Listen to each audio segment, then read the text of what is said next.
en los Estados Unidos, aquí, en vuestro país, era muy rara la enfermedad coronaria, es decir, la enfermedad del corazón. Una persona que esté enferma del corazón en 1910 era como un bicho extraño. Era como ver una situación muy, muy difícil de encontrar. Pero veamos qué ocurrió al transcurrir el tiempo entre los ingleses. Pasemos un poco el Atlántico entre los ingleses. La apendicitis, que es una enfermedad del intestino, especialmente del apéndice, de un sector del intestino, de una porción del intestino, que es como la campanita del cuerpo, que cuando hay sedimentos, cuando hay algún sedimento específicamente de productos mórbidos, se alojan en el apéndice y el apéndice grita, es decir, se inflama para que el organismo pueda llamar la atención a que hay algo que está ocurriendo, algo que está pasando, algo anda mal, algo estás comiendo de más. El apéndice, esa campanita, jamás hubo problemas de apéndice, por lo menos que la historia haya revelado, antes de 1931 en Inglaterra. Desde 1931 hasta 1971, estamos hablando de 40 años de periodo. Ustedes fíjense cuál es el porcentaje que encuentran ahí en la imagen. ¿Cuánto ha crecido? En 40 años, un 800%. ¿Qué quiere decir eso? Que hay una relación entre los alimentos que comenzaron a ser consumidos a partir de 1831 en adelante, con la enfermedad. Hay relación entre alimento y enfermedad, porque ha crecido un 800%. Algo está ocurriendo. Entonces vemos ahí el otro porcentaje tremendo, alertante, entre 1930 a 1940, ahí dice 1930, pero en 1940, también ha aumentado la diverticulosis. ¿Qué es la diverticulosis? Es una inflamación de los divertículos. El divertículo es una bolsa que aparece en el intestino grueso y que aloja los sedimentos fecales, se llaman fecalomas o fecalitos, que son los desechos tóxicos que el organismo no puede asimilar y por lo tanto los manda a un galpón, los manda a un sector donde los debe almacenar allí, y allí se putrefactan, se endurecen y se transforman en lo que se llama de materia fecal, se transforman en fecalitos. El fecalito es la materia fecal endurecida, pero cuando ya pasa el tiempo y ese fecalito no fue evacuado, no hubo tránsito intestinal como para poder ser evacuado, entonces se transforma en un fecaloma. Y ese fecaloma ya es una descomposición tremenda que corre riesgo la persona de contraer todo tipo de enfermedad. Veamos que otras enfermedades que aparecieron también en este siglo, son muy comunes hoy en día. ¿Vemos gente con varices aquí? Vemos, hay gente con varices por todos lados. Las varices comenzaron a aparecer también en este siglo, hemorroides, que son tumores benignos, pero de hecho son tumores. También la hernia de hiato, o de hiatus, depende cómo se lo quiera llamar, tiene esos dos términos, que es una hernia que aparece detrás del estómago.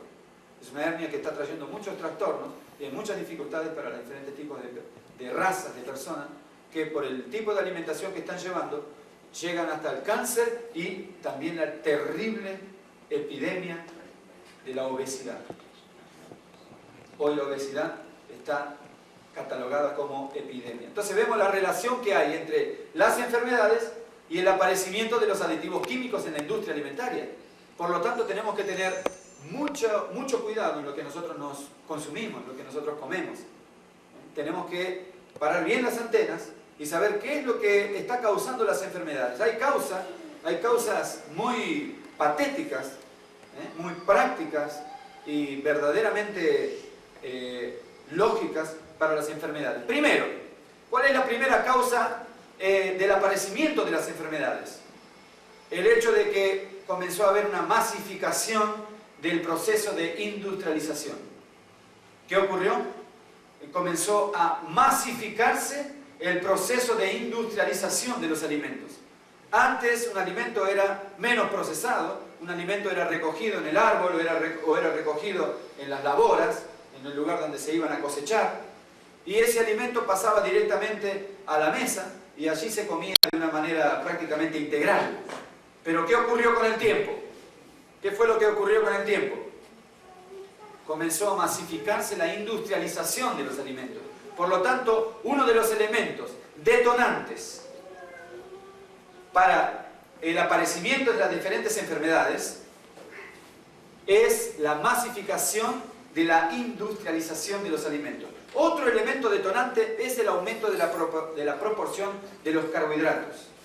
Es decir, los carbohidratos o los azúcares, tanto reales o vacíos, comenzaron a aparecer, comenzaron a incrementarse de una manera asustadora, a tal punto de que las personas verdaderamente empezaron a sentir una atracción por esos alimentos, entre comillas alimentos, porque a la gente le atrae lo dulce, ¿no es así? A la gente le atrae lo dulce. Por lo tanto, para poder comercializar mejor un alimento necesitaba haber un aumento de la proporción de esos carbohidratos. Los diferentes tipos de carbohidratos que aparecen son los diferentes tipos, para hablar en palabras menos técnicas, los diferentes tipos de azúcares que se le colocan en los alimentos y que de hecho están transformando los alimentos. Y cuando nosotros vamos al supermercado, ¿qué es lo que encontramos en el supermercado? ¿Cuántos alimentos, cómo se distribuyen los alimentos en un supermercado? Aquí está los supermercados, por lo menos donde estoy alojándome yo cerquita de allí, está Compare, no sé si en todos lados está Compare, luego está, ¿cómo es? Ok, diferentes tipos de supermercados, tal vez cerca de la casa de ustedes otros tipos de supermercados.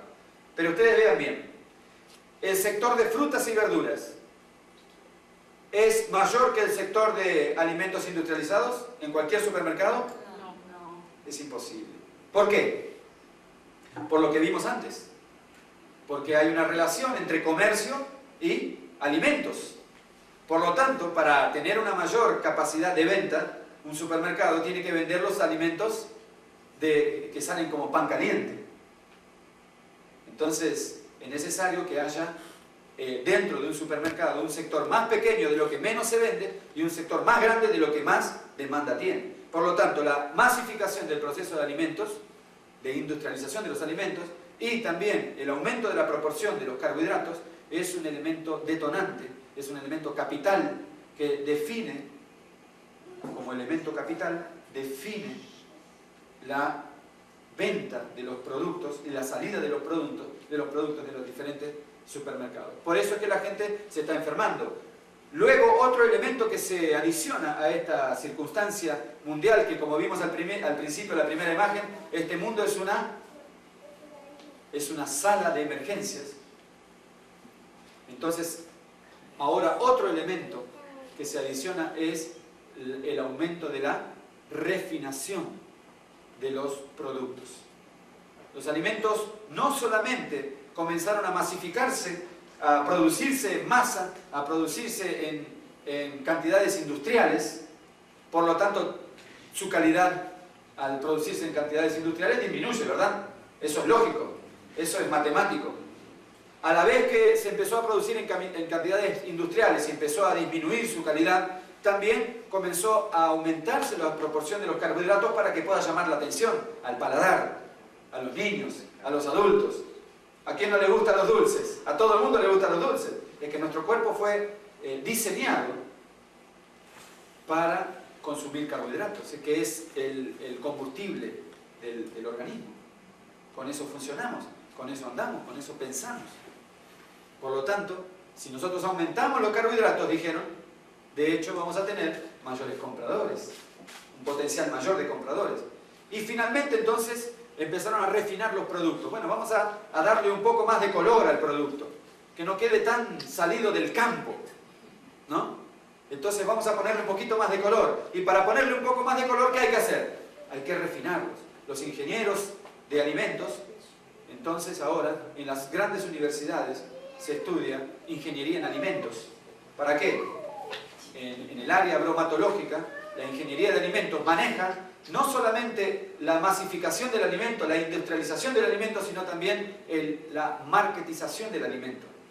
¿Qué tipo de marketing podemos realizar para que el alimento este pueda salir. Ahora, llamado alimento, pero en realidad cambió ya en proporciones gigantes. Este ya no es más un alimento y ahora entonces aumenta la utilización de los lípidos y de los saturados, porque a la gente le gusta mezclar lo dulce con las grasas, que provoca una sensación casi irresistible con respecto a los alimentos. Entonces, el aumento de las enfermedades tiene 4 elementos detonantes importantes de los que venimos hablando. Primero, vamos a repetir, traten de leer ustedes. ¿Cuál es el primero? Ayúdenme, a ver, ayúdenme. Masificación. Muy bien. El segundo. Muy bien, tengamos en cuenta esto. Tercero, porque vamos a hablar de esto. Tercero, aumento. Muy bien, a ver un poco más de energía, como si hubiesen comido antes de venir. Y el cuarto. Y saturados e poliinsaturados también. ¿Sí? Las grasas. A la gente le gusta la grasa, le gusta comer las grasas. Y cuando alguien puede decir, no, a mí la grasa no me gusta, yo la separo. Pero cuando tú comes un chocolate, estás comiendo un 90% de grasas, de lípidos, de poliinsaturados, de saturados, de elementos que no se van a asimilar a nivel orgánico. Cuando tú estás comiendo un alimento que aparentemente no tiene grasas, de hecho, de alguna manera se lo industrializó, se lo masificó, se aumentó sus carbohidratos y también se aumentó la proporción de grasas y saturados e insaturados. Los saturados son todas las grasas provenientes del reino animal. Por lo tanto, de eso está lleno por todos lados. Pasemos entonces, en este mundo, como nosotros lo vemos en la imagen, hay verdaderas variedades en la modernización de los alimentos. Hasta el fin del siglo pasado, como veíamos antes, fue aumentando la proporción de la industrialización y hasta el fin del siglo pasado, ¿cuántos productos en variedades de alimentos existían? 3.000. Pero veamos bien, que hoy existen aproximadamente ¿cuántos? Ustedes vean, vamos atrás. ¿Cuántos existían al fin del siglo pasado? 3.000. Hagamos una cuenta matemática sencilla. ¿Ha aumentado un poquito? ¿Más o menos? ¿Mucho? ¿O en una cantidad exorbitante? Veamos de nuevo. ¿Cuánto? Hoy existen aproximadamente 60.000 tipos, 60.000 variedades de alimentos. ¿Y la mayoría de ellos cómo son? Dulces. ¿Por qué dulces? Porque atraen ¿a quién? ¿A quién atraen? Atraen a grandes y a pequeños. Esta es una fuente, esto no estoy hablando yo, esta fuente es ustedes lo pronunciarán mejor, léanlo ahí. Ok, Medical World News. Estoy aprendiendo un poco de inglés, de aquí vamos a salir hablando un poco de inglés. Pero es importante que más allá de hablar un poco de inglés, podamos salir de aquí aprendiendo cuáles son los principios de la alimentación y por qué la gente se está llenando los bolsillos con nuestra salud.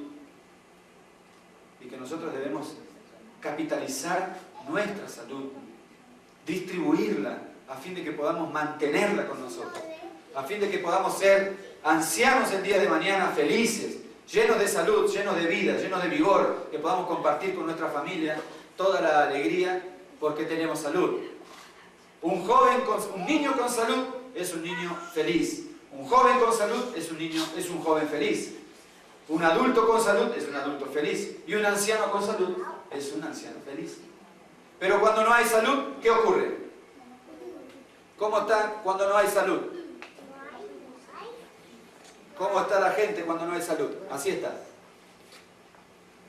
Así está la gente cuando no hay salud.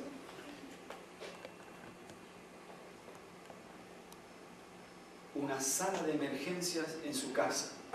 Ahora podemos pasar esta imagen. Al principio la mostramos para establecer el concepto de sala de emergencia a nivel mundial. Muy bien, yo quiero que ustedes me ayuden, si no estoy hablando aquí solo, ¿no?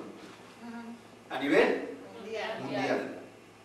Pero ahora podemos llevar este elemento y podemos transportarlo a la realidad de nuestra casa. Cuando no hay salud en casa, hay salud en casa, cuando estamos enfermos, verdaderamente esta imagen se reproduce en nuestro hogar. Y habíamos llegado al punto anterior, las variedades que hay en la modernización. Pero vamos a ver ahora las diferencias de consumo que hay. Veamos bien, prestemos mucha atención. Vamos a hablar acerca del azúcar refinado. ¿Qué ocurría con un inglés medio? Para que veamos, porque hablamos un poco de los Estados Unidos al principio, pero ¿qué ocurría con un inglés medio? Vean bien, mientras nosotros hablamos de salud y la gente se enloquece por la salud, ahí está sonando una alarma, está sonando una sirena, porque el mundo está moviéndose permanentemente con respecto a la enfermedad. Nosotros estamos aquí hablando de salud, pero hay un montón de gente que está sufriendo en los diferentes lugares, en los nosocomios de salud. Entonces, un inglés medio, allá por 1815, consumía aproximadamente, ¿cuántos ven ahí? 5 kilos. 5 kilos por año. 5 kilogramos, ¿verdad? 5 kilogramos por persona, un inglés medio. Un inglés medio es un inglés de clase media. Una persona que podía acceder a consumir 5 kilogramos de azúcar por año. Y el azúcar no estaba refinado, aproximadamente allá por 1800. No había refinación. ¿De qué color era el azúcar? ¿De qué color es el azúcar refinado? El azúcar refinado. ¿Y el azúcar no refinado de qué color es?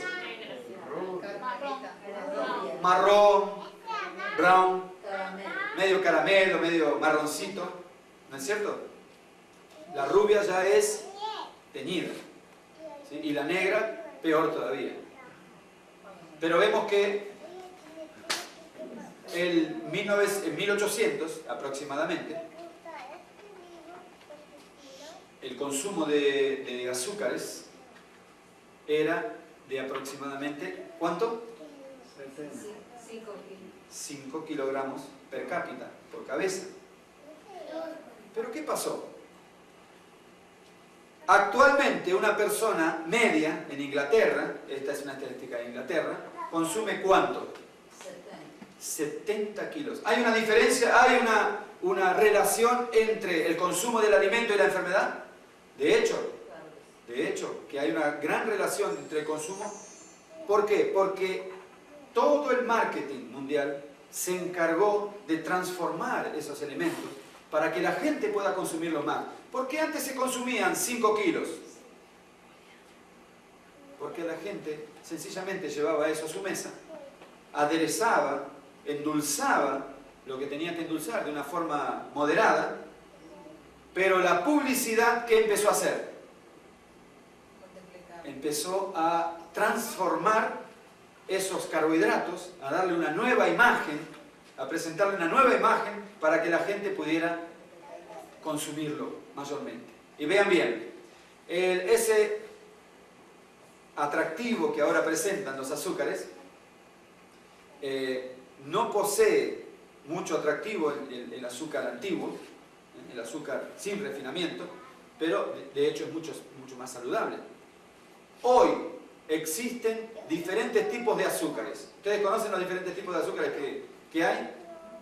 Como la vida me ha dado oportunidad de viajar un poquito, he recogido de algunos lugares los diferentes tipos de azúcar que por lo menos he conocido. He intentado buscar alguna información para poder traer una información fehaciente de mi parte.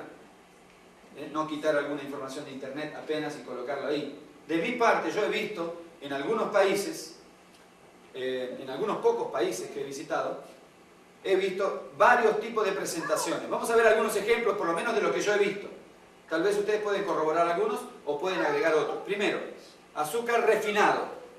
El azúcar refinado es lo que más vemos. Es lo que más vemos, el azúcar refinado. ¿Cuál es el azúcar refinado? El azúcar blanco. En cualquier casa encontramos azúcar blanco. Segundo, el azúcar para confitería. ¿Saben cuál es el azúcar para confitería? Ese azúcar impalpable. Eso, tipo harinita, se llama azúcar impalpable. ¿Sí? Es el azúcar que se usa en las confiterías, para todo tipo de confitería, ¿no? O sea, elementos de confitería. Tortas, ¿por qué? Imagínense que le colocan ahí a los niños un azúcar marrón. El niño mira mamá, no quiero, no voy a comer, pero le pone una blanquita impalpable, que se puede hasta es maleable, se come solita, ¿verdad? Ya le está dando ganas de comer, ¿eh? A los niños, a los niños. ¿No es cierto? A los niños, ¿qué le da? Le da mucha... le atrae. Por eso se ha hecho ese tipo de refinamiento. Entonces, ¿para qué sirve ese tipo de refinamiento? Para atraer más, para atraer la atención. Entonces, ese azúcar, otro tipo de azúcar que hay en Brasil, yo he conocido en Brasil, en Argentina y en otros países también he visto, no sé si existe aquí el azúcar cristal, azúcar cristal, no, el azúcar cristal es como el azúcar blanco, pero un poquito más grandecito, granulado, ¿sí? Es granulado. Eso tiene otro efecto. ¿Por qué? Porque tiene otro tipo de refinamiento, tiene otro tipo de proceso químico. Por lo tanto, tiene otro efecto también con la salud. Azúcar cristal. Otro es el azúcar integral, que sería el que nosotros podríamos usar si quisiéramos, alguno de nosotros, empezar a cambiar un poco el estilo de vida con respecto a los azúcares, los carbohidratos refinados. El integral es un azúcar bien saludable, aunque no es saludable del todo. Es bastante saludable, pero no es saludable del todo. Tenemos otro que son los productos light. ¿Así se pronuncia? Muy bien. Esos productos son muy dañinos. Son muy dañinos. Porque aparentan supuestamente no aportar calorías. Ya vamos a tener alguna charla acerca de eso cuando hablemos de obesidad. Especialmente con la nutricionista que nos va a acompañar durante todas estas conferencias. Parecen no aportar calorías, pero el proceso de masificación, el proceso de industrialización de este alimento, de este producto, entre comillas, alimento o aderezo, termina siendo absolutamente negativo para la salud, termina trayendo dificultades orgánicas, especialmente a nivel intestinal, porque endurece las paredes intestinales y eso no permite que el organismo pueda, especialmente en el intestino, pueda haber una peristalsis normal, natural, es decir, un movimiento peristáltico del intestino. Se endurecen los tejidos intestinales por el proceso químico que llevan estos productos para su masificación y su industrialización. Entonces el organismo empieza a sufrir, especialmente el intestino, y cuando sufre el intestino, ¿qué sufre? Todo el organismo. Otros son los edulcorantes. No descubrí nada, ¿no? Viajando en algunos países y trayendo esta información. No descubrí nada. Lo que yo quería hacer con ustedes es que entendamos que aquí, allá y acolá tenemos el mismo problema. Sea donde fuera, sea en otro continente, o sea acá, o sea allá. En realidad la masificación industrial está pensando en ti, está pensando en engañarte. Por eso en casi todos los lugares hay prácticamente los mismos tipos de azúcares, ¿sí? Y donde hay azúcar, los niños son atraídos como hormigas. ¿Es así o no? Los niños son atraídos como hormigas donde hay azúcar. Por lo tanto, tenemos que tener conciencia de que hay un factor lucrativo en este tipo de propaganda, en este tipo de transformaciones. Y este factor lucrativo, vamos a ver algunos de ellos. Por ejemplo, los productos hoy en día que eran integrales en su tiempo y que proporcionaban una buena salud cuando los consumíamos, en la antigüedad, nuestros abuelos, nuestros antepasados, hoy en día buscan solamente tres factores que son importantísimos para la industria. ¿Cuáles son esos tres factores que son importantísimos para la industria hoy en día? Vamos a ver el primero. ¿Cuál es el primero? ¿Cuál es? El gusto. La industrialización de los alimentos va atrás del gusto. Va siempre a analizar cómo poder alcanzar a las personas un alimento con una mayor capacidad de gusto para ellas. Cómo poder hacer que su gusto pueda ser atraído por ese alimento. Pero hay un segundo elemento que se asocia a este para ser mucho más nocivo. ¿Cuál es? el sabor. El gusto es una cosa. ¿Qué diferencia hay entre gusto y sabor? ¿Y por qué la gente, los industriales, se dedican mucho al gusto y mucho también tiempo al sabor? ¿Qué diferencia entre gusto y sabor? Que el gusto es lo que a ti te gusta. Por lo tanto, hay gente que, mientras tú estás acá, hay gente que está trabajando para saber lo que le gusta a las masas, para estudiar lo que le gusta a las masas. Pero el sabor es el sabor del producto que le van a poner en función del gusto de las personas. No sé si están siguiendo la idea. En función del gusto de las personas, la industria piensa qué es lo que le gusta a fulano, a mengano, a ciclano, a los niños, a todas las fajas de edades. ¿Qué es lo que le gusta? Le gusta esto y le gusta aquello. Ok, entonces en función del gusto vamos a crear un sabor. ¿Comprenden? ¿Qué diferencia hay? La preferencia del artículo. La preferencia del artículo. Pero hay un tercer elemento que está asociado a esto y que lo hace aún más peligroso a todos los alimentos. Un tercer elemento que es el aroma. Entonces, vamos a repetir, a ver, quisiera que me ayuden ustedes. Hay tres factores que son preponderantes y que determinan la venta del producto industrializado y que ese producto muchas veces entre en tu propia casa porque alguien se encargó de pensar cómo puede hacer las cosas más rápidas para que un producto, aunque tú estés concientizado, pueda entrar en tu casa sin que tú lo percibas con rapidez. Tres factores importantes. ¿Cuáles son? Los que piensan en contra de nosotros. Vamos a ver, repetimos. ¿Cuál es? Gusto, sabor y aroma. Gusto, sabor y aroma. Entonces la gente piensa en eso. ¿Qué te gusta?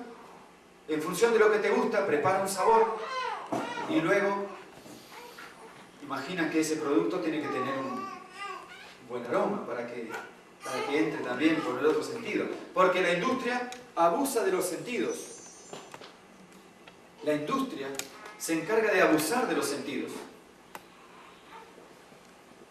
Entonces es importante que nosotros podamos... ¿Cuántos sentidos tenemos nosotros? Sí. Está el sexto sentido que solo tienen las mujeres, ¿no? Nosotros los hombres estamos desprovistos de ese sentido, pero el sexto sentido tienen las mujeres. Nosotros tenemos 5, las mujeres pueden decir 6, pero así místicamente hablando, ¿verdad? Pero hablando técnicamente, ¿cuántos sentidos hay entonces? 5. Muy bien. La industria se encarga de abusar de los sentidos para que ese alimento pueda entrar en tu casa. ¿Comprenden? ¿Cómo la industria va a abusar de los sentidos? Primero, a medida que va creando nuevos aditivos químicos, intenta abusar de algún sentido para que pueda irrumpir por alguna de las avenidas del alma a tu propio gusto. Irrumpir dentro de tu casa, que en este caso sería el cuerpo. Primero, para potenciar el sabor, ¿qué prepara la industria? Saborizantes. Segundo, para potenciar el aroma, para mejorar el aroma, ¿qué prepara la industria? ¿Qué prepara para realzar los colores? Colorantes. ¿Cierto? Entonces repetimos estos tres. Primero, para realzar los sabores, saborizantes. Para realzar los aromas, aromatizantes. Para realzar los colores, colorantes. Para que se conserven más los productos y aumentar el plazo de validez. ¿Cierto? Porque si tú compras un pan, por ejemplo, y ya hicieron la prueba, calculo, cualquiera de nosotros, compra un pan, pasa al otro día el pan, ¿cómo está? Al otro día ya está blando. Pero si pasan unos cuantos días, ¿cómo está? Se empieza a endurecer. Y si pasan algunas semanas, ¿cómo está el pan? Verde. Verde, con moho. ¿No es así? Por lo tanto, para que haya... Imagínense ustedes nombren algún supermercado grande aquí. ¿Cuál es el nombre? Conocido, muy conocido. Full Line. Full Line. Ok, tú vas ahí y entras y vas a ver los panes. Bueno, me voy a comprar este pan. Está en una bolsita con un lindo sticker, con una buena presentación, bonito, tiene unos cereales arriba, bien presentadito. ¿Quién sabe cuánto tiempo está ahí? ¿Cuánto tiempo salió ese pan del proceso de industrialización? Para llegar, pasar por todas las manos hasta llegar al supermercado, a la góndola del supermercado. ¿Por qué ese pan no sufrió lo que sufren los panes que llevamos a casa? Porque hay un elemento que se llama conservante que abusa, la industria abusa de los conservantes para que nosotros cuando llevamos un producto a la casa no se pase y no tenga ninguna dificultad. Entonces lo vamos consumiendo, pero estamos consumiendo el producto y también estamos consumiendo el conservante. Por lo tanto, cuanto más nosotros nos dediquemos en especial las señoras y las señoritas, nos dediquemos más a la cocina, hay mucha sabiduría en una buena cocinera. Porque depende mucho la salud del hogar en lo que va a cocinar. Acidulantes, vamos a ver los acidulantes, son para controlar el pH, el ácido, los ácidos de los alimentos. Porque los alimentos muy ácidos van a provocar diferentes tipos de trastornos en la salud, como por ejemplo ácido úrico, como por ejemplo gota, dolores de huesos como artritis, artrosis, reumatoide, todas esas enfermedades. Entonces, ¿qué hacen? Para poder nivelar un poco ese pH, ese ácido, entonces se le colocan, ¿cómo se llama? A ver, quiero que me ayuden ustedes, ¿cómo se llaman? Acidulantes, muy bien, acidulantes. Pero también se colocan otros elementos que es para que el alimento no se ponga rancio. ¿Cómo se dice rancio aquí? Es rancio, ¿sí? Para los de habla hispana entendemos bien, ¿no? Para que el alimento no se ponga rancio, entonces se utilizan los antioxidantes. Y los emulsificantes son para que las grasas no se mezclen, es decir, para que se mezclen, ¿sí? Las grasas. ¿Por qué? Porque generalmente los diferentes tipos de grasas no compatibilizan, se chocan como dos imanes de polos diferentes, ¿verdad? Entonces, para que se mezclen se usa los emulsificantes, y etcétera, etcétera, etcétera. Entonces la industria se ha encargado de transformar los alimentos a fin de que nosotros podamos comprarlos. Vamos allí, qué bonito esto, qué bonito aquello, tiene un lindo colorcito, maravilloso. Lo compramos, pero nosotros tenemos que pensar, cuando llevamos algo a casa, si esto es una bomba de tiempo o no. ¿Por qué bomba de tiempo? Porque lo llevamos, está muy bonito, pero lo metemos dentro de nuestra casa y explota en nuestro cuerpo. Lo ponemos arriba de la mesa, lo comemos y explota en nuestro cuerpo. Por lo tanto, apreciados oyentes, nosotros necesitamos este tipo de charlas, son de prevención primaria de la salud. ¿Qué significa prevención primaria? Hay prevención secundaria y prevención terciaria. La prevención secundaria es cuando una persona ya entró al hospital y ya empieza a usar medicamentos. Y la prevención terciaria ya es la UTI, la unidad de terapias intensivas. Pero la prevención primaria es la prevención que tú haces en tu propia casa, con tu propio bolsillo, con tu mente, antes de entrar al supermercado, antes de ir a algún lugar a comprar algún alimento o a hacer cualquier cosa. Eso es prevención primaria. Entonces es importante que nosotros podamos tener una conciencia de cómo esos abusos ilegales están siendo utilizados, están transformando nuestra alimentación. Por ejemplo, vamos a poner algunos ejemplos rapiditos para darle ya un corte final y entrar en la recta final de nuestra primera conferencia de esta noche. Vamos a poner algunos ejemplos cómo la industria abusa ilegalmente. Por ejemplo, para la fabricación de los jugos de frutas, ¿ustedes conocen qué tipo de jugo de frutas conocen aquí? Tropicana. Tropicana. Muy bien. ¿Jugo de qué tipo?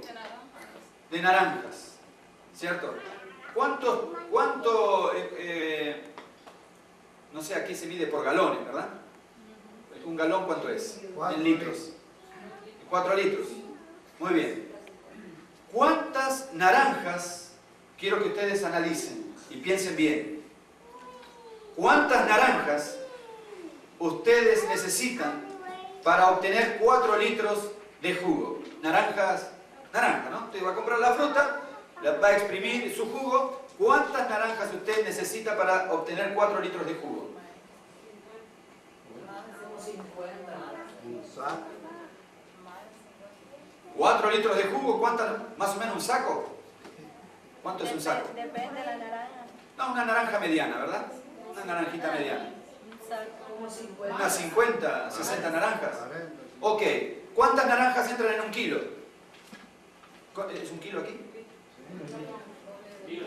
¿Una libra cuánto es? Medio kilo. Ayúdenme ahora ustedes, ayúdenme aquí para poder sacar los cálculos rápidos. ¿Cuántas naranjas entra? ¿Una libra cuánto es? En una libra más o menos 2 naranjas. 2 naranjas. Ok, entonces 2 libras serían un kilo más o menos, ¿no? O 3 libras serían un kilo. Porque unas 5 naranjas son un kilo. 5 naranjas medianas más o menos son un kilo. 2.2 libras es un kilo. Ok, entonces 2.2 libras. 10 naranjas. Yo no sé si ustedes saben hacer ese cálculo. 10 naranjas. Unas 10 naranjas. ¿Eso entra en 2 kilos o 1 kilo? 2 kilos. En 1 kilo 5 naranjas. 1 kilo, 5 naranjas. Vamos a empezar por ahí que es más fácil. ¿Sí? 5 naranjas, 1 kilo. ¿Cuántas necesitábamos para sacar 4 litros, un galón? 40. Unas 40, 50 más o menos. Ok, si en 1 kilo entran 5 naranjas, ¿cuánto sale 1 kilo de naranjas? Depende de la época. No, ¿cuánto sale más o menos 1 kilo de naranja? Una época media. Hagamos ese cálculo, ayúdenme. No se compran por kilo, se compran por bolsa. Por bolsa. Muy bien, ¿una bolsa cuánto viene más o menos en una bolsa? 15. ¿A ustedes les va a parecer que este cálculo que yo estoy haciendo es medio engorroso, pero ayúdenme y ustedes van a ver en qué estoy pensando y en qué ustedes pueden pensar también. ¿Cuánto más o menos trae una bolsa? 5 litros. En cantidad más o menos, en unidades. 15 naranjas. 15 naranjas, una bolsa. ¿Cuánto vale una bolsa? $7 una bolsa. A ver las amas de casa. Ayúdenme, vamos a sacar una conclusión magnífica. 6 o 7. $7. Son como 3 por dólar más o menos. ¿Sí? Ok, más o menos, vamos a poner unos $6 para estar en la mitad. En coco vale $6. Ok, $6. $6, una bolsita. Dijimos que necesitábamos 50 naranjas. Cada bolsa trae 15. ¿Cuántas naranjas precisamos para las 50? ¿Cuántas bolsas necesitamos para las 50? 4. Aproximadamente entre 3 y 3 y media. Ok, ¿cuánto sale cada bolsa? $6. $6 por 4 bolsas, 6 por 4, $24. ¿Cuánto sale el galón de jugo de naranja? ¿Cuánto sale? El mejor. El mejor. $5. Quiere decir, ahora la cuenta. ¿Qué quiero decir con todo esto? A ver. ¿Quién ya me copió las ideas? Es imposible que una fábrica que yo compre una cantidad enorme de naranja por hacer un galón. Es imposible que usted esté tomando jugo puro de naranjas. Usted está tomando jugo de pintura de naranja. Por eso, si usted toma un jugo de naranja, eso tómelo a la distancia, allá a las perdidas, porque no tiene otra opción. Tome agua, tome jugo de naranja puro, compre la naranja y haga fuerza con la mano. Un poquitito así nada más y ya se toma el jugo. Pero esa naranja, yo he visitado en algunos países, he visitado las industrias de jugos para que pueda yo traer una información a ustedes, información fehaciente.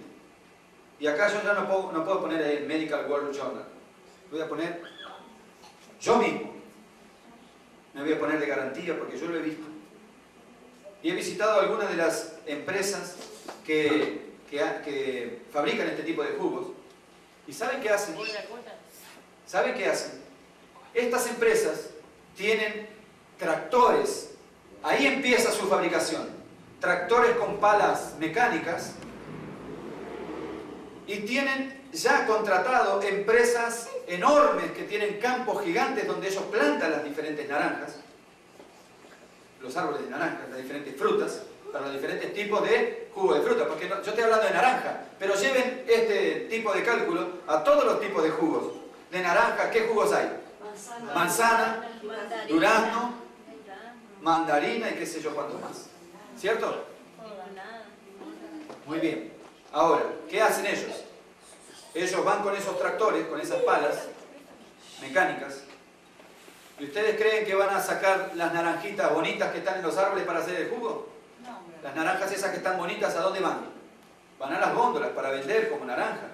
Pero la naranja que está caída en el piso, que ya está totalmente deshecha, que ya no sirve más para nada, que no tiene más valor en lo absoluto, entonces ellos con esas palas mecánicas, todas las industrias de jugo hacen esto. Con esas palas mecánicas mandan sus empleados, juntan, y ustedes piensan que el empleado de la pala mecánica se va a bajar cuando va con la palada. Bueno, esta naranja sí, esta naranja no, este ratón sí, este ratón no, este pastito sí, esta tierrita no. Yo he visto con mis ojos los mejores jugos de un país muy reconocido, los mejores jugos están hechos, yo fui a ver cómo lo hacían.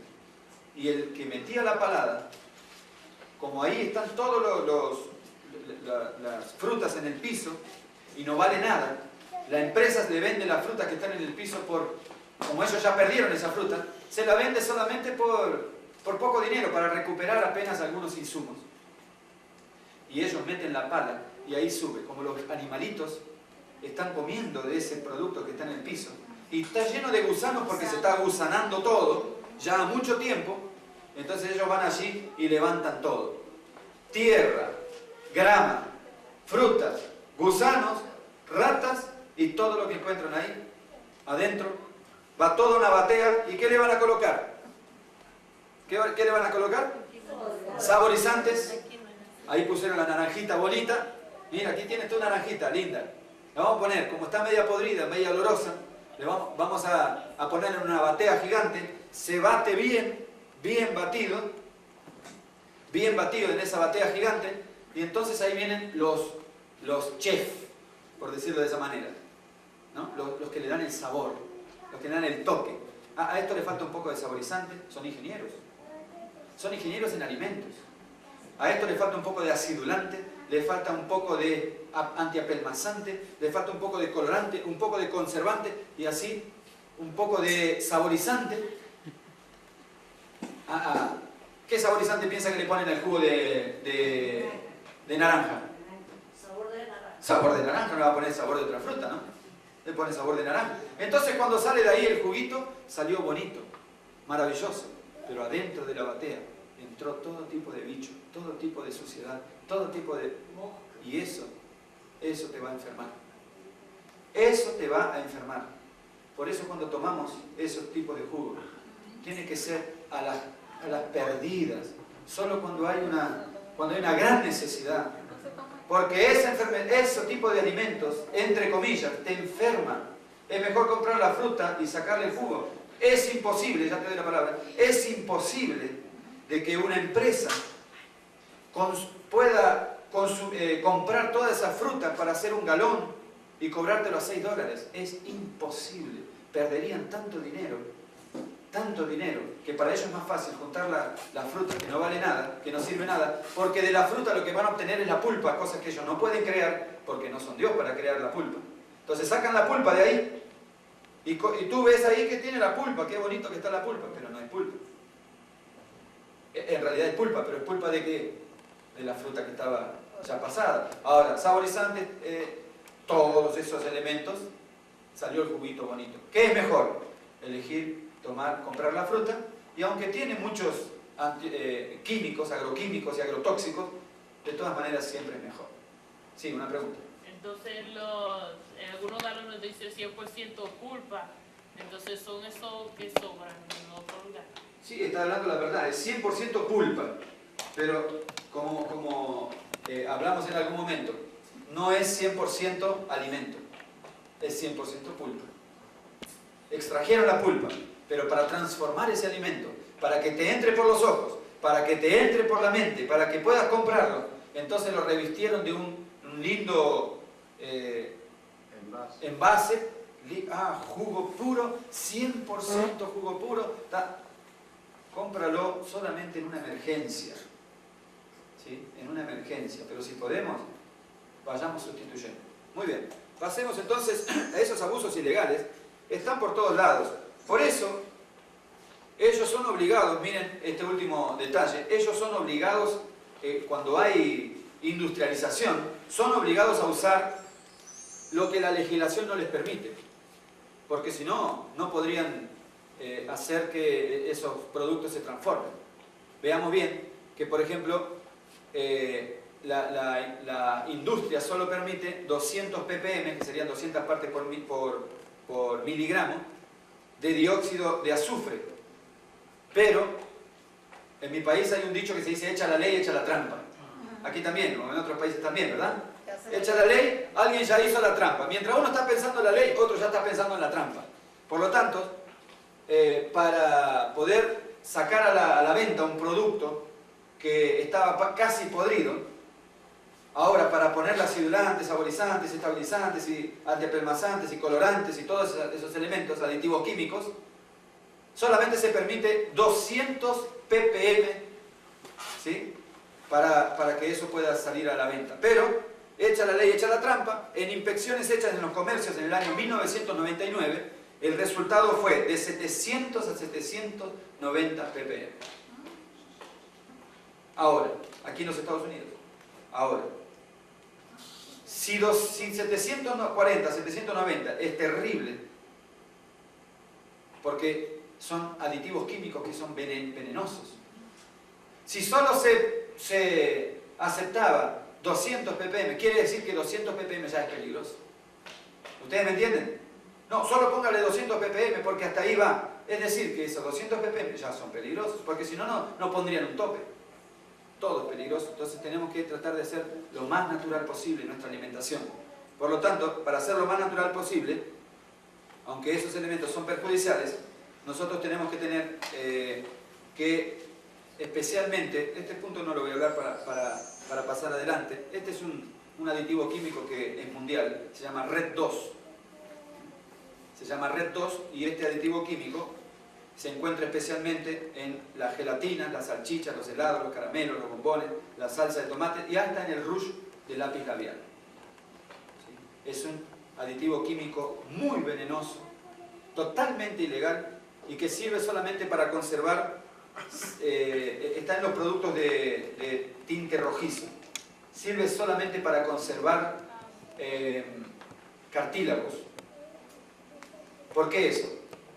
Porque como las industrias no tiran nada, cuando matan una vaca la gente se come todo lo que pertenece al consumo de carnes, pero también los ojos, las pezuñas, la lengua, los pelos, el cuero, nada se pierde. Entonces lengua, ojos y orejas de los animales, como no se pierden, como son kilos y kilos y toneladas y toneladas y toneladas, alguien pensó, ¿cómo vamos a tirar esto? Entonces, ¿qué hicieron con eso? Procesa y tú te comes tu patty, ¿cómo se llama patty? La hamburguesa. La hamburguesa tiene Red 2. Si tiene Red 2 y el Red 2 es solamente un conservante ilegal que sirve para conservar ojos, es decir, cartílagos, lengua y orejas y pezuñas, ¿qué es lo que tienen las hamburguesas? Tienen eso, porque si no, no tendría Red 2. Y las salchichas. Y hasta el lápiz labial, que es hecho con todo ese tipo de productos. Son cancerígenos potenciales. Principales aditivos químicos: colorantes, conservantes, antioxidantes. Ahí ustedes tienen una lista que yo he colocado para que ustedes puedan corroborar. Otros aditivos químicos son los acidulantes, los emulsionantes. Ahí tienen ustedes, son aliganatos, agar-agar, la goma, algarrobo, pectinas, antiapelmazantes. Y ahora nosotros vamos a comparar un poco los alimentos industrializados. Solamente vamos a ver un punto de aquí, de este dato. Miren aquí, tenemos Francia, está a esta altura. Miren Francia, ¿sí? Aquí lo vemos. Francia sigue la línea, es decir, en 1900, aquí vemos, en 1900 Francia tenía un consumo en gramos diarios de aproximadamente, en 1900 aproximadamente un consumo de 32, 33 gramos diarios en el efecto de consumo de fibras alimentarias. Pero si nosotros pasamos acá adelante, vemos que Francia cayó desde 1900 hasta 1980, 1970, 80, cayó un 45% su consumo de fibras. Es decir, Francia consumía en el año 1900 aproximadamente un 32% de fibras. Hoy por hoy ya tiene menos 45% el consumo de fibras en Francia y en todos los países. ¿Cómo han declinado en el consumo de fibra alimentaria? ¿Qué quiere decir eso? Que ya no consumen más fibra alimentaria, solo consumen productos refinados. ¿Qué es lo que estoy diciendo? Que antiguamente comían un pan integral. ¿En qué año? En el año 1900, al inicio de este siglo. Pero pasó el siglo y ya 80, 70, 80 años después, 45% menos del consumo de fibra que tenían antes. ¿Por qué? Porque la industria se encargó de desfibrar los alimentos. Y cuando se desfibran los alimentos, como nosotros vemos ahí, ¿qué vamos a obtener? Ahí tenemos un grano de trigo. El grano de trigo tiene tres partes importantes, tiene tres sectores importantes. Primero son las fibras, que es la capa que recubre el grano. Segundo es la cabecita, o decir el gorrito, lo que llamamos nosotros el gorrito, para ilustrarlo mejor para los niños también, que es el germen de trigo. Y tercero, el núcleo, que es el gluten, ¿sí? Es el núcleo, son las proteínas. Ahora, cuando nosotros consumimos una harina blanca, y aquí voy a un punto muy importante, cuando ustedes hacen pan en casa o cuando ustedes van a comprar un pan, si el pan es blanco, el pan es hecho con harina de trigo. Pero ¿qué pasa? Si el pan es blanco, si están hablando de pan de trigo, ¿verdad? Si hablamos de pan de trigo, si el pan es blanco, ¿qué tiene el pan? Le han sacado la fibra, y en la reducción, como vimos en la lista anterior, empieza a reducir la fibra. Si le han sacado la fibra, ¿y la fibra para qué sirve? La fibra tiene una función importantísima, que es aumentar el caudal de agua en las heces, es decir, en la materia fecal. Por eso cuando un niño come poca fibra, es estreñido, le cuesta ir de cuerpo, le cuesta ir al baño, para ser más práctico. Y no solo un niño, los jóvenes y los adultos